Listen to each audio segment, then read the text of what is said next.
নমস্কার বন্ধুরা, ইন্দ্রাণীস কিচেনের আরও একটা নতুন ভিডিওতে সকলকে স্বাগত জানিয়ে আজকে কাঁকরোল দিয়ে দারুণ একটা রেসিপি শেয়ার করছি। সম্পূর্ণ নিরামিষ পদ্ধতিতে রেসিপিটা বানিয়ে দেখাবো। যে কোনো নিরামিষ দিনে আপনারা এই রেসিপিটা বানিয়ে খেতে পারেন। ভাত, রুটি, লুচি বা পরোটার সাথে কিন্তু রেসিপিটা খাওয়া যাবে। তো কিভাবে বানাচ্ছি চলুন ঝটপট দেখে নেওয়া যাক। রেসিপিটা বানানোর জন্য আমি এখানে প্রয়োজন মতো কাঁকরোল নিয়েছি। কাঁকরোলের ওপরের যে কাটা পোর্শনটা থাকে সেটাকে একটু হালকা হাতে ছেঁচে ছুরির সাহায্যে আমি ফেলে দিচ্ছি। এবার মাঝখান দিয়ে একটা টুকরো করে কেটে নিয়ে এভাবে ছোট ছোট কয়েক পিস করে কেটে নেব। খুব বেশি মোটা বা পাতলা করে কাটবো না, একটু মিডিয়াম সাইজ করে কেটে নিলে কিন্তু হচ্ছে। ঠিক একই রকমভাবে সমস্ত কাঁকরোলগুলোকে আমি কেটে নিচ্ছি। এবার কাঁকরোলটাকে ধুয়ে নেব, আর তার জন্য দেখুন পরিষ্কার জল নিয়েছি বাটিতে। 3 থেকে 4 বার জল পাল্টে পাল্টে কাঁকরোলটাকে একদম স্বচ্ছ জল বের হওয়া পর্যন্ত ধুয়ে নিতে হবে। কাঁকরোলটা খুব ভালোভাবে পরিষ্কার জল দিয়ে ধুয়ে নেওয়া হয়ে গিয়েছে। এবার কড়াই বসিয়ে দিয়েছি ওভেনে, আর কড়াইটাও খুব ভালোভাবে গরম করে নিয়েছি। তো বন্ধুরা দেখুন, কড়াইটা গরম করে নেওয়ার পরে এর মধ্যে আমি সর্ষের তেল দিয়ে দিলাম। তো তেলটাও খুব সুন্দরভাবে গরম করে নিতে হবে। তো তেলটা দেখুন গরম হয়ে গিয়েছে। তেলটা গরম হয়ে যাওয়ার পরে এখানে আমি তেলের মধ্যে কাঁকরোলগুলোকে দিয়ে দিচ্ছি। তো বন্ধুরা, কাঁকরোলগুলো তেলের উপরে দেওয়ার পরে এখানে কিন্তু নুন আর হলুদ অ্যাড করে দিতে হবে। তো অবশ্যই কিন্তু নুন আর হলুদ দিয়ে কাঁকরোলটাকে ভাজতে হবে, এতে করে কাঁকরোলের যে টেস্ট সেটা কিন্তু খুব সুন্দর আসবে। তো আমি নুন আর হলুদ দিয়ে কাঁকরোলটাকে সুন্দরভাবে ভেজে নিচ্ছি। ভাজার সময় খেয়াল রাখতে হবে কাঁকরোলটা যেন খুব বেশি নরম না হয়ে যায়। তো আমি একটু ঢাকনা চাপা দিয়ে রেখেছিলাম, তাতে করে কাঁকরোলটা একটু সেদ্ধ হয়ে যাবে তাড়াতাড়ি। আর দেখুন ফাইনালি কিন্তু কাঁকরোলটা ভাজা হয়ে গিয়েছে। এবার সমস্ত কাঁকরোলগুলোকে আমি নামিয়ে নিচ্ছি।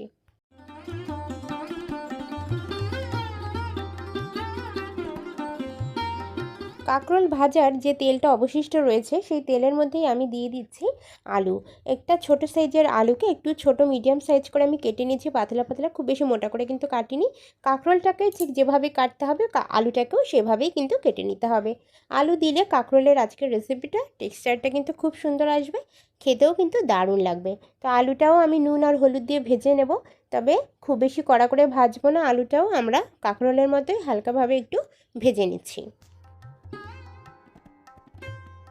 আলুটাও ভেজে নিয়ে আমি তুলে নিচ্ছি আলাদা একটা পাত্রে। কড়াইটাকে একটু পরিষ্কার জল দিয়ে ধুয়ে নিয়েছি। তারপরে কড়াইটা ভালো করে গরম করে নিয়ে তার মধ্যে দিয়ে দিচ্ছি 1/2 টেবিল স্পুন পরিমাণ গোটা ধনিয়া, 1/2 টেবিল স্পুন পরিমাণ মেথি এবং 1/2 টেবিল স্পুন পরিমাণ সাদা গোটা জিরে। ধনিয়া, মেথি আর জিরে এই তিনটে জিনিসকে হালকাভাবে একটু জাস্ট রোস্ট করে নেব। 1-2 মিনিট একটু নাড়াচাড়া করে নিয়ে এর মধ্যে আমি একটা দারচিনি দিয়ে দিচ্ছি, সাথে একটা বড় এলাচের সামান্য একটু টুকরো, আর তার সাথে একটা ছোট এলাচ এর মধ্যে আমি দিয়ে দেব। এই যে গরম মশলার টুকরোগুলো দিলাম, এইটা কিন্তু খুব বেশি দেওয়ার প্রয়োজন নেই, অল্প করে দিলে কিন্তু হবে। আর এখানে যে মশলাটা আমি বানাচ্ছি এই মশলাটা কিন্তু ভীষণ ইম্পর্ট্যান্ট আজকের রেসিপির জন্য।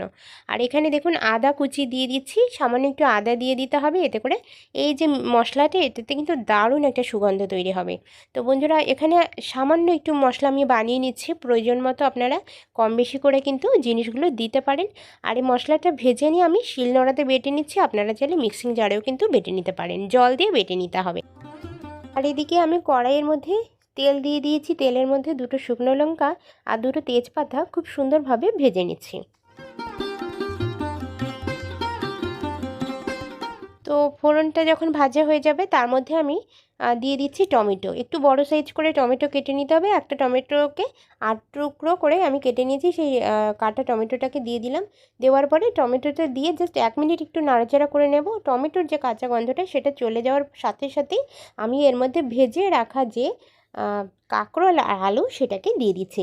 আলু আর কাঁকরোলটাকে দিয়ে তেলের উপরে এভাবে একটু টমেটোর সাথে বা তেলের যে সুন্দর একটা ফ্লেভার বা সুন্দর একটা গন্ধ সেটার সাথে কিন্তু মিশিয়ে নিতে হবে। তো এইভাবে একটু হালকা হাতে নাড়াচাড়া করে নিচ্ছি। এবার 1-2 মিনিট এইভাবে একটু নাড়াচাড়া করে নিতে হবে। তারপরে এর মধ্যে আমি বেটে রাখা যে মশলাটা বানিয়েছি, আমি শিলনোড়াতে জল দিয়ে বেটে নিয়েছি, সেই মশলাটা এর মধ্যে আমি দিয়ে দিলাম। এই মশলাটাকে শিলনোড়াতে জল দিয়ে কিন্তু মিহি করে বেটে নিতে হবে। তো শিলনোড়া ছাড়াও কিন্তু মিক্সিং জারেও আপনারা বাটতে পারেন, যেহেতু একদম অল্প মশলা সেজন্য কিন্তু আমি শিলনোড়াতে বেটে নিয়েছিলাম। এবার দেখুন এর মধ্যে আমি প্রয়োজন মতো নুন দিয়ে দিচ্ছি, আর দিয়ে দিচ্ছি কালারের জন্য শুধুমাত্র হলুদের গুঁড়ো, আর তার সাথে দিয়ে দেবো কাশ্মীরি রেড চিলি পাউডার কালারের জন্য। এছাড়া এখানে কিন্তু কোনো রকম গুঁড়ো মশলা আমরা ব্যবহার করব না, এই দুটো মশলা দিলেই কিন্তু হচ্ছে। তো বন্ধুরা দেখুন সামান্য একটু কাশ্মীরি রেড চিলি পাউডার দিয়ে দিলাম। এই যে কাশ্মীরি রেড চিলি পাউডার, এটাতে কিন্তু ঝাল হয় না, এটা কিন্তু একদম কালারের জন্য আমি ব্যবহার করে থাকি। তো আপনারা চাইলে নাও দিতে পারেন, শুধুমাত্র হলুদের গুঁড়ো আর নুন দিয়েও কিন্তু করতে পারেন রেসিপিটা। মশলাটাকে একটু জল দিয়ে দিয়ে কষিয়ে নিতে হবে। একটু জল দিয়ে কষালে মশলাটা কিন্তু পুড়ে যাবে না, আর খুব সুন্দরভাবে কিন্তু সবজিগুলোর সাথে মিশে যাবে। তো যেহেতু নিরামিষ একটা রেসিপি, এই কষানোর উপর ডিপেন্ড করবে মশলাটার বা এই রেসিপিটার টেস্ট। তো খুব সুন্দরভাবে 2-3 মিনিট ধরে কষিয়ে নিয়েছি লো ফ্লেমে। তারপরে পরিমাণ মতো জল দিয়ে আমি জলটাকে ফুটিয়ে নিচ্ছি। আর এখানে জলের পরিমাণটা আমি কিন্তু একটা মিডিয়াম সাইজের গ্লাসের 1 গ্লাস মতো জল দিয়েছি। এবার দেখুন ঝোলটা ফুটে ওঠার পর্যন্ত একটু অপেক্ষা করে আমি এখানে ঢাকনা চাপা দিয়ে দিচ্ছি। ঢাকনা চাপা দিয়ে এটাকে মোটামুটি 3-4 মিনিট একটু ফুটিয়ে নিতে হবে। হাই ফ্লেমে আমি কুক করে নিয়েছি বন্ধুরা। আর এখানে সবজিগুলো কিন্তু অলমোস্ট সবই সেদ্ধ হয়ে গিয়েছে, কোনোটাই কিন্তু আর সেদ্ধ হতে বাকি নেই। তো এখানে এসে আমি কিন্তু নুন অ্যাড করে দিচ্ছি, যেহেতু নুনের পরিমাণটা একটু কম মনে হচ্ছে। সাথে দিয়ে দিচ্ছি 1 টেবিল স্পুন পরিমাণ ঘি। যেহেতু নিরামিষ রেসিপি অবশ্যই একটু ঘিয়ের ব্যবহার করতে হবে, খেতে কিন্তু খুব ভালো লাগবে। তারপরে দিয়ে দিলাম 1/2 টেবিল স্পুন পরিমাণ গুঁড়ো গরম মশলা। ঘি, গরম মশলা আর নুন দিয়ে দিলাম। আর ফাইনালি লাস্টে একটা জিনিস আমি অ্যাড করব, সেটা কিন্তু আমি দেখিয়ে দিচ্ছি। তার আগে এই জিনিসগুলোকে একটু ফুটিয়ে নিতে হবে। আর সবার শেষে এসে এখানে দেখুন আমি দিয়ে দিচ্ছি 1 টেবিল স্পুন পরিমাণ চিনি। এই চিনিটা দিলে টেস্টের এত সুন্দরভাবে ব্যালেন্স হবে বন্ধুরা, খেতে কিন্তু অন্য একটা লেভেল টেস্ট মনে হবে। তো অবশ্যই কিন্তু সামান্য একটু চিনি দিয়ে দেবেন যে কোনো নিরামিষ রেসিপিতে। আর চিনিটা দিয়ে হালকা হাতে নাড়াচাড়া করে নিলেই কিন্তু তৈরি হয়ে যাবে দারুণ সুস্বাদু কাঁকরোল এবং আলুর এই রেসিপিটা। একবার হলেও বানিয়ে খেয়ে দেখবেন, এর স্বাদ না বানিয়ে খেলে কিন্তু বুঝতে পারবেন না। অবশ্যই একবার বানিয়ে খেয়ে কমেন্ট সেকশনে এসে আমাকে জানাবেন যে কেমন হয়েছে। আর এরকমই সাধারণ ঘরোয়া রান্নাবান্নার রেসিপি দেখার জন্য ইন্দ্রাণীস কিচেন চ্যানেলটাকে সাবস্ক্রাইব করে বেল আইকন এবং নোটিফিকেশান অল করে রাখার অনুরোধ রইল। যখনই আমি নতুন ভিডিও আপলোড করব সবার আগে আপনার কাছে তাহলে পৌঁছে যাবে। তো বন্ধুরা দেখা হচ্ছে আগামীকাল একটা নতুন রেসিপির সাথে নতুন এপিসোডে। ততক্ষণের জন্য সকলে খুব ভালো থাকুন, সুস্থ থাকুন। ধন্যবাদ।